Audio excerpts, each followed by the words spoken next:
Assalamualaikum warahmatullahi wabarakatuh. Perkenalkan, kami dari mahasiswa Universitas Balai Bandung, Prodi Akuntansi Fakultas Ekonomi. Di sini kami akan memaparkan hasil presentasi kami serta hasil wawancara kami bersama Prof. Khalil tentang sistem informasi manajemen. Video ini dibuat untuk memenuhi salah satu tugas mata kuliah Sistem Informasi Manajemen dengan dosen pengampu Bapak Dr. Husairi Priyatna, Sarjana Akuntansi Magister Manajemen. Kami dari kelompok 1 yang terdiri dari 5 anggota yang masing-masing bekerja sama dalam memenuhi tugas dengan 6 poin materi, yaitu yang pertama, pengertian pusat karir, yang kedua, proses pelacakan alumni, yang ketiga, media untuk pelacakan alumni, yang keempat, pihak yang bertanggung jawab, yang kelima, input data yang dikumpulkan, dan yang keenam, hasil pelacakan alumni.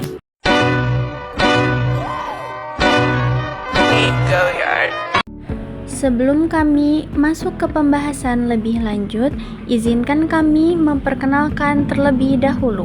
Yang pertama, Fathia Nurhanifah dengan NIM 501240051. Yang kedua, Hilman Alfiana Sidik dengan NIM 501240046. Yang ketiga, saya sendiri, Nurul Hairunisa dengan NIM 501240055. Yang keempat, Oktavina Ramadhani dengan NIM 501240038. Dan yang kelima, Revan Ardana Putra dengan NIM 501240057. Di sini saya akan menjelaskan apa itu pusat karir dan apa itu SIM. Pusat karir merupakan bagian dari institusi pendidikan yang menyediakan layanan informasi, bimbingan, dan fasilitasi kerja guna menjembatani lulusan dengan dunia usaha dan dunia industri. Sedangkan sistem informasi manajemen atau SIM merupakan sistem berbasis komputer yang berfungsi untuk mengumpulkan, mengolah, menyimpan, dan menyajikan informasi guna mendukung pengambilan keputusan manajemen. Dalam konteks perguruan tinggi, SIM berperan penting dalam mengelola berbagai data akademik dan non-akademik secara terintegrasi.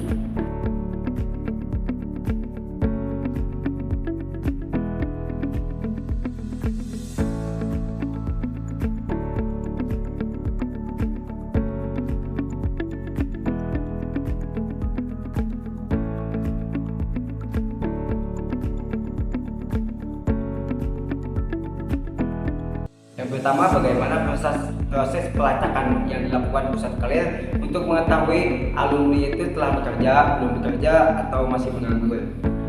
Pusat karir melakukan pelacakan dengan cara mencari data dengan cara manual seberapa banyak lulusan Universitas Balai Bandung ini pada tahun ini.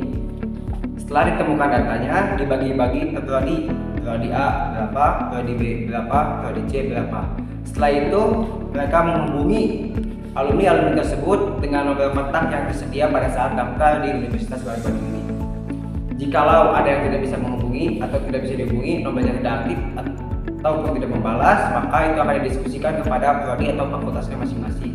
Setelah itu, jika mereka membalas pesan dari pusat karir, mereka akan dikirimi Google Form untuk mengetahui apa yang dilakukan ketika dia lulus, apakah bekerja swasta atau bekerja atau menganggur gitu. Media yang digunakan untuk melakukan proses pelacakan alumni yakni menggunakan media digital seperti Google Form, email, dan WhatsApp. Media-media digital jelas sangat membantu pelacakan alumni Universitas Balai Bandung. Maka dari itu, pusat karir memanfaatkan hal tersebut untuk mempermudah proses pelacakan alumni. Siapa pihak yang bertanggung jawab dalam pengolahan data di Universitas Balai Bandung? Lembaga pusat karir bertanggung jawab penuh terhadap pelacakan alumni Universitas Balai Bandung. Namun tanggung jawab ini bukan dibebankan kepada pribadi pengurus pusat, tapi menjadi tanggung jawab lembaga pusat karir itu sendiri. setelah kita mengetahui pihak yang bertanggung jawab dalam pengolahan data di Universitas Balai Bandung, tahap selanjutnya kita juga harus mengetahui apa saja input data yang dikumpulkan dalam sistem pelacakan data alumni. Kita perlu mengetahui apakah alumni itu sudah bekerjanya part-time atau full-time. Yang kedua, kita juga harus mengetahui apakah alumni itu sedang berwisata.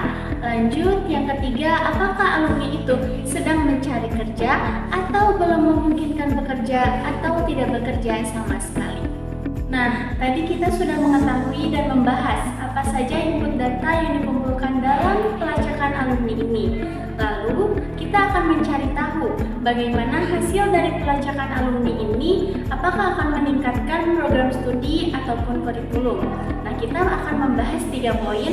Yang pertama, hasil pelacakan alumni ini dapat meningkatkan metode pembelajaran berbasis praktik dan industri. Yang kedua, dapat menjadi dasar pembaruan dan juga pengembangan mata kuliah.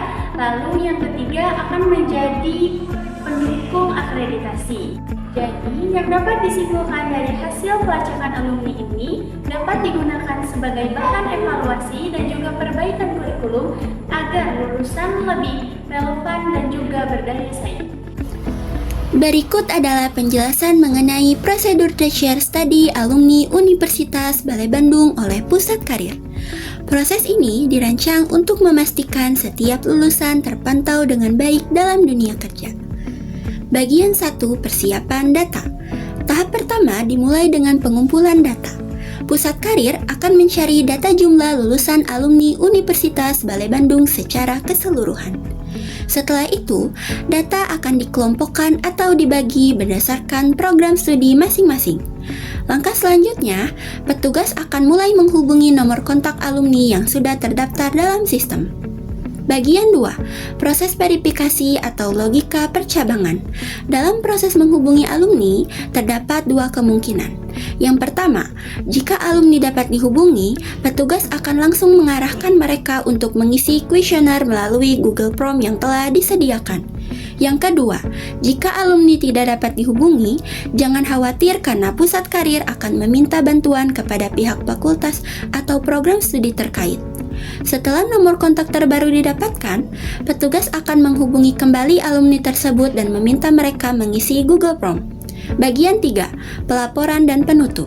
Setelah semua data terkumpul, langkah terakhir adalah melakukan rekapitulasi data alumni secara menyeluruh. Hasil rekap tersebut kemudian akan disetorkan kepada biro terkait sebagai laporan resmi. Dengan diserahkannya laporan tersebut, maka proses tertiary study dinyatakan selesai.